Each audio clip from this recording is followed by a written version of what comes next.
Three. अस्सलाम वालेकुम, खुश आमदीद स्ट्राबिस्मोलॉजी टीम की तरफ से। ठीक है, आज हमारा जो टॉपिक ऑफ डिस्कशन है जो कि हम डिस्कस करेंगे वो है लिमिटेड एब्डक्शन का डिफरेंशियल डायग्नोसिस।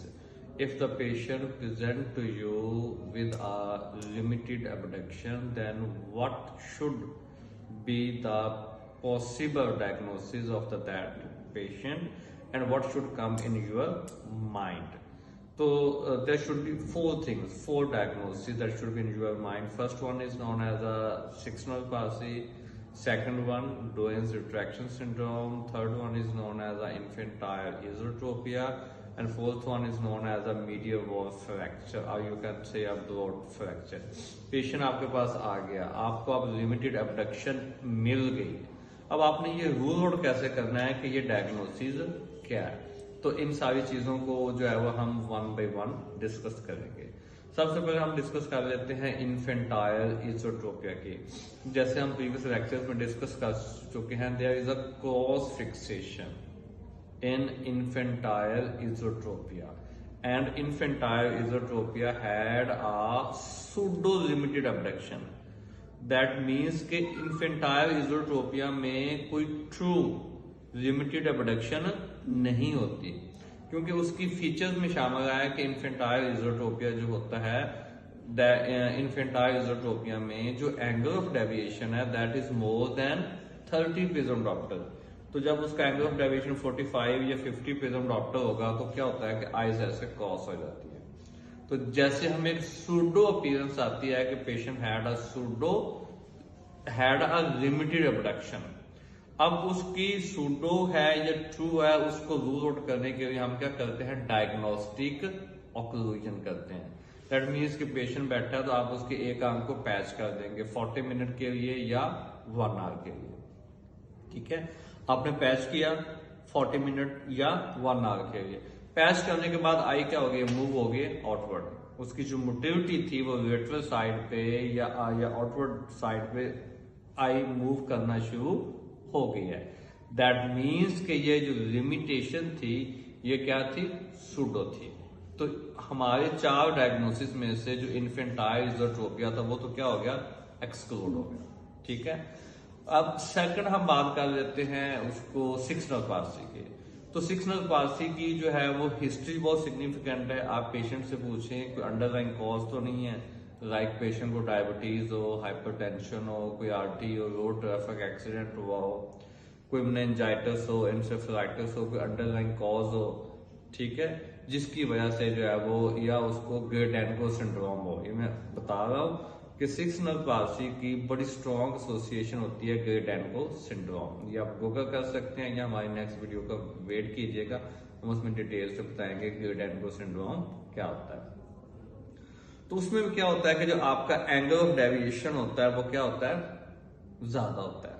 आपका एंगल ऑफ डेविएशन को 30-40 प्रिज्म डॉप्टर के इक्वल होगा।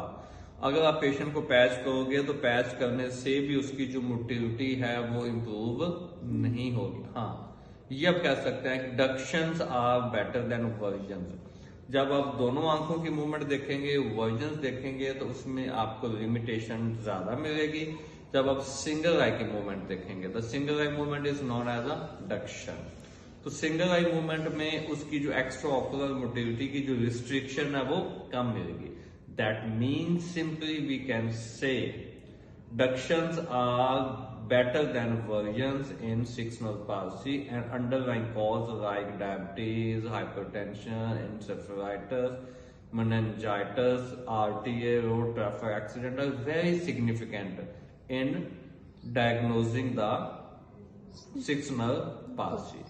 इसके अलावा हम जो इसमें टेस्ट कर सकते हैं, फिर इसमें बड़ी स्ट्रॉन्ग कंप्लेन होती है डिप्लोपिया की। अगर तो पेशेंट को सिक्स-नर्व पाल्सी है तो पेशेंट प्रेजेंट करेगा with strong complain of diplopia. तो आप उसकी डिप्लोपिया चार्टिंग करेंगे। डिप्लोपिया चार्टिंग की वीडियो भी हमारी ऑलरेडी यूट्यूब पे पड़ी हुई है। तो डिप्लोपिया चार्टिंग करेंगे, चार्टिंग से आपको पता चल जाएगा कि इफेक्टेड आई कौन सी है। इसके बाद आपको थोड़ा सा डायग्नोसिस, अगर एंगल ऑफ डेविएशन थोड़ा सा कम है, you are doubtful between the Duane's retraction syndrome और सिक्स-नर्व पाल्सी, आप उसका हेड चार्ट करके देख रहे हैं। आप हेल्थ चार्ट करेंगे तो हेल्थ चार्ट पे आपको इनकॉम्पिटेंसी मिल जाएगी, ठीक है।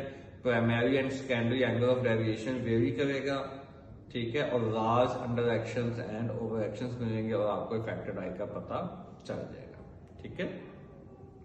अब हम आ जाते हैं डोयंस रिट्रैक्शन सिंड्रोम पे। अब डोयंस में क्या होता है कि यूजुअली फीमेल्स में होती है, लेफ्ट आई अफेक्टेड होती है, और इसमें जो है वो अप शूट होते हैं, डाउन शूट होते हैं, रिटेंशन, ग्लोब रिट्रैक्शन होती है। इसके थोड़े से फीचर्स आपको बता देता हूँ, और लिमिटेड अबडक्शन अडक्शन ये दोनों हो सकती हैं, ठीक है। अप शूट भी हो सकते हैं, डाउन शूट भी हो सकते हैं। लेकिन इसमें ये होता है कि एंगल ऑफ डेविएशन कम होता है। आपके पास मोस्टली जो डोयंस रिट्रैक्शन सिंड्रोम के पेशेंट हैं वो आके कभी भी कंप्लेन ये नहीं करेंगे कि इसकी आंखें टेढ़ी होती हैं। पेशेंट आके हमेशा यही कंप्लेन करेगा कि ये जो है वो इसकी आंखें घूमती नहीं है, जब इसने कहीं पे देखना होता है तो इसको साल को रोटेट करना पड़ता है, ठीक है। The patient of the Duane's retraction syndrome mostly present with complaint of abnormal head posture and diplopia, or both you can say. The angle of deviation is not more than 15 to 20 based on doctor in most of the cases. तो इसकी surgery भी तभी ही indicated होती है जब आप क्या करते हैं, जब पेशेंट को डिप्लोपिया हो या पेशेंट को बहुत स्वेयर एबनॉर्मल हेड पोस्चर हो, जिसकी वजह से उसके नेक के मसल्स जो है वो भी डिस्टर्ब हो गए होते हैं। तो ये जो नेक के मसल्स हैं that is known as sternocleidomastoid muscle, इनकी फाइब्रोसिस होनी या इनकी स्टिफनेस जो है वो स्टार्ट हो जाती है, जिसकी वजह से हमें उसकी जो है डोयंस की सर्जरी करनी पड़ती है। लेकिन आज हम बात कर रहे हैं डीडी की, डिफरेंशियल डायग्नोसिस की। एक तो इसमें एंगल ऑफ डेविएशन कम होता है, फिर इसमें डक्शन और वर्जन्स क्या होती हैं, इक्वल होती हैं, जबकि 6 नंबर पार्सी में डक्शंस आर बेटर देन वर्जन्स, ठीक है। एंगल ऑफ डेविएशन की बेस पे, हिस्ट्री की बेस पे, डक्शन और वर्जन की बेस पे और हेल्थ चार्टिंग की बेस पे आप 6 नर्व में और 6 नर्व में और डोयंस रिट्रैक्शन सिंड्रोम में जो है वो क्लियर कट डायग्नोसिस आप जो है वो बना सकते हैं।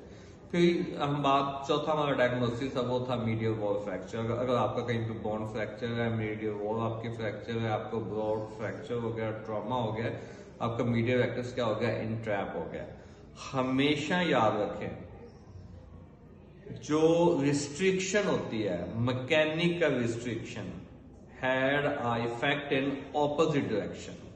अगर यहां पे मीडियल वेक्टर्स फॉल्टी है, इंट्रैप हुआ है, तो लिमिटेड किसकी होगी, एबडक्शन होगी। अगर लेटरल वेक्टर्स फॉल्टी है तो लिमिटेशन कहां आएगी, एबडक्शन पे आएगी। तो मैकेनिकल रिस्ट्रिक्शन का जो इफेक्ट होता है वो हमेशा ऑपोजिट डायरेक्शन में होता है। तो की नोट्स ये हैं या मैसेज मैं आपको ये देना चाह रहा हूं कि जब भी पेशेंट आपके पास लिमिटेड एबडक्शन के साथ आए तो आपने फौरन से जो है वो उसको 6 नर्व पाल्सी या डोयंस या इन्फेंटाइल इजोट्रोपिया या कोई दूसरा फ्रैक्चर आपने इसको नहीं कर देना। आप प्रॉपर इन्वेस्टिगेशन पे जाएं, उसको प्रॉपरली डायग्नोज करें, क्योंकि आप सब लोगों को पता है कि जो मैनेजमेंट प्लान है वो डोयंस का डिफरेंट है, 6 नर्व पाल्सी का डिफरेंट है और इन्फेंटाइल इजोट्रोपिया का डिफरेंट है। तो डिफरेंट मैनेजमेंट प्लान्स के लिए हमें उसकी प्रॉपर डायग्नोसिस जो है वो जरूरी है। अगर आप लोगों का कोई क्वेश्चन हो तो प्लीज आप पूछ सकते हैं। तो हमारी वीडियो को लाइक, सब्सक्राइब एंड शेयर कीजिएगा। अल्लाह हाफिज़।